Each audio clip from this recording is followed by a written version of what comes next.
I'm going to tell you why I actually stopped running my own Facebook ads for my business and why it was one of the best decisions ever. As a matter of fact, it kept us catapulting forward as $1 million business. And I think this is a great strategy for other businesses that are trying to do the exact same thing. So I'm going to share with you some of the things that helped us and how it could help you as well.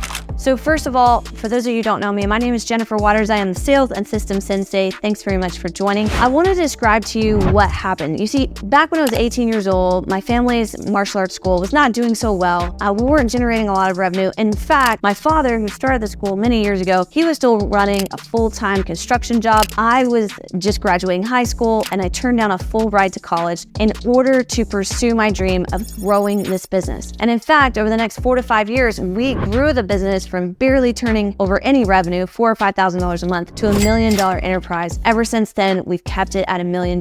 And so I want to share with you, with this particular business that we have, what we did and why I personally stopped running Facebook ads. So first of all, let me just say, paid ads definitely works. So if you're digging into this video and you're going, well, she just said she stopped running Facebook ads. I personally did stop running Facebook ads. Matter of fact, I would invite you to take this mindset and shift it for yourself as well, the same way that I did. You see, I originally was running Facebook ads personally myself. Matter of fact, I did this leading up to $1 million a year. I was running ads. I was spending a lot of time learning how to run ads. As a matter of fact, I took it to such a level that I bought courses, I studied online, I did all types of things to figure out the algorithm. Because ultimately, I was tired of agencies that didn't understand my business trying to run ads, and I wanted to know all the ins and outs about the ads and how to run them myself. But eventually, I capped out. And I think that this is important for entrepreneurs, for owners to understand. You're gonna get to a point, no matter what your business is, and in my case, it was a martial arts business, so no matter what your business is, you're gonna get to a point where running ads yourself is going to cause inefficiencies in other areas of your business. I was spending hours a day trying to get my cost per lead lower so that we could generate more leads, instead of thinking about investing my time and investing my money into something that was gonna give me greater leverage and a greater return on my investment. And ultimately, that led me to stage 2. And stage 2 is where I decided to stop running ads myself and to start seeking out an agency that could take it on. Now, don't go yet, because I want to just tell you that ultimately what I found about the agency world led me to stage 3. So stick around here just for another moment. It happened to be martial arts. And so I was going to all the big players in the niche, and they were all promising me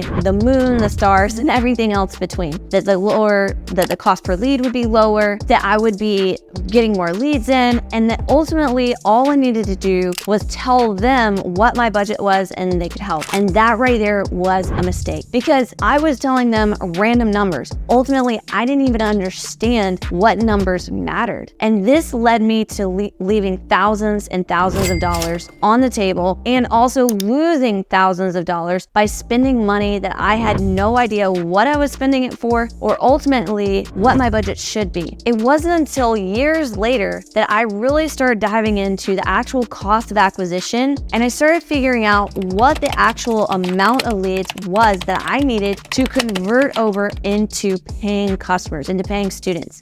Once I figured out that dynamic, then that led me to understand that I couldn't exceed a certain cost per lead. And then from there, that led me to understand that my budget needed to reflect the amount of cost per lead that I needed in order to make my acquisition cost profitable. So ultimately, it led me on a good journey. I truly am a firm believer of what the Bible says, that all things work together for good for those that are called according to his purpose. So for me in particular, this worked out really well, because even though I lost a lot of money, I gained a lot of experience and knowledge that I wouldn't have otherwise. And that led me to stage 3. I quit running Facebook ads with the digital agencies, and I actually hired in-house. Now, before you go out and you start hiring media buyers and building your own team, let me just tell you that unless you're wanting to run an agency, I would try to find a better agency to fit if you understand the cost of acquisition and if you understand how to run ads profitably based on your sales sales that you generate from leads. First, you need to understand that. Matter of fact, that's one of the things that I work with my personal clients is understanding how much money that they should be budgeting based off of how much profit they're getting from front-end sales, from new clients, new customers, new students coming in the door. Once they understand that, then you can scale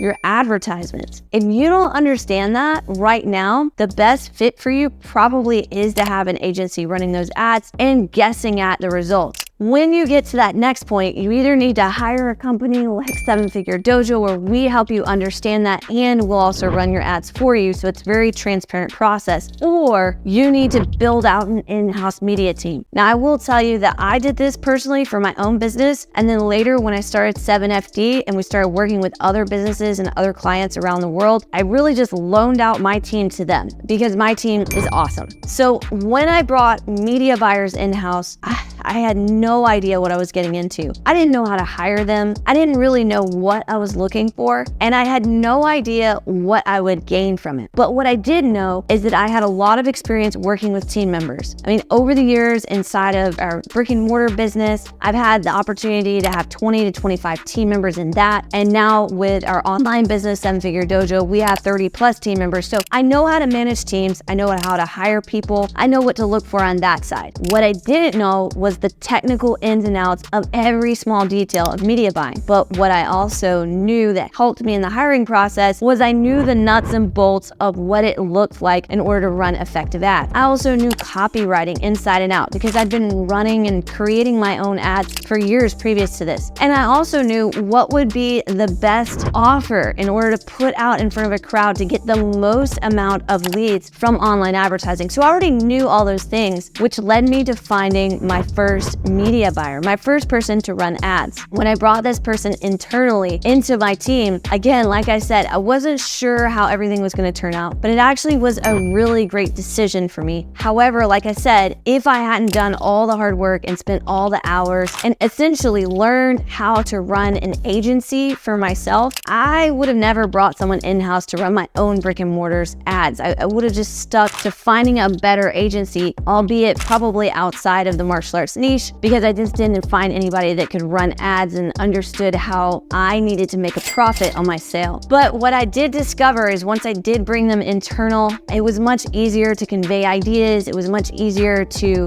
get those leads turned back around. Now, maybe that's not for you. Maybe you're not running a 7-figure brick and mortar business or a business that's on track and has a 7-figure run rate like our other online company, 7-Figure Dojo. Maybe you don't have two businesses that are $1 million businesses, and that's okay right now. For you in your stage of business, what I would implore you to do is to stop trying to run your own Facebook ads. Just quit running them and bring in somebody else that has expertise and knowledge to do that. You as an entrepreneur have so many other things that you should be focused on, mainly not just one channel of acquisition like ads. There are so many other methods and other ways that you can generate leads besides online ads. Now, don't get me wrong. If you are a business that's a brick and mortar business, the easiest way to get cold traffic, people that don't know about you, is online. But it's not the only way. In fact, I talk about 4 other ways and 4 other stages of growth in my next video. So it'll be linked up here or down in the description. So you're gonna wanna make sure you check that out, because you should never be married to only one channel of acquisition. That is a great way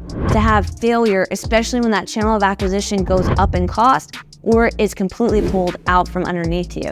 So listen, if you got a ton of value out of this video, do me a huge favor, subscribe to the channel, make sure you throw a thumbs up in there as well, and I will see you guys on our next video.